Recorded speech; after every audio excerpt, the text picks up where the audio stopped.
আমার ছেলেটাকে আপনার কাছে হেবা করে দিয়ে দিলাম, আপনি আমার সন্তানকে যা ইচ্ছা তাই করতে পারেন। আরে আনাস রাদিয়াল্লাহু তাআলা মা যদি আদর করতো, না আমার ছোট বাচ্চাকে রাসূলের কাছে দিব না, তাহলে আনাস হতে পারতো? আনাস হতে পারতো না। কিন্তু মা এত আদর করে নাই যে আমি আদরটা পাবো ওইখানে জান্নাতে, দুনিয়াতে আমার সন্তান কষ্ট করবে, দিনের জন্য কষ্ট করবে, তাতে সমস্যা কোথায়? আনাস রাদিয়াল্লাহু তাআলা আনহুকে বলেন আল্লাহ রাসূল, আনাস ইয়া বুনাইয়া, হে ছেলে, যখন তুমি তোমার পরিবারের কাছে যাবে সর্বপ্রথম রদ্দুস সালাম, সালাম প্রকাশ করবে। তাহলে আমরা আমাদের পরিবারের কাছে গিয়ে সালাম দেই? সর্বপ্রথম পরিবারের কাছে যাওয়ার পরে সর্বপ্রথম কাজ থাকবে সালাম দেওয়া।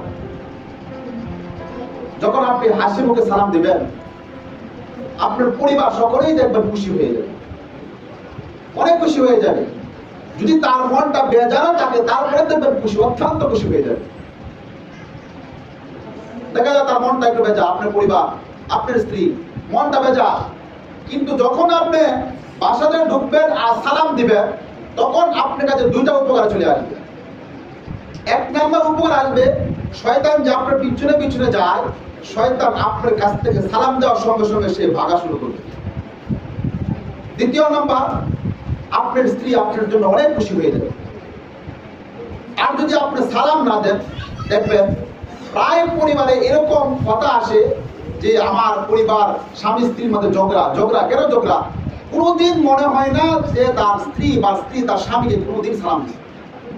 আর সালামের মধ্যে তো সব শান্তি চলে আসে।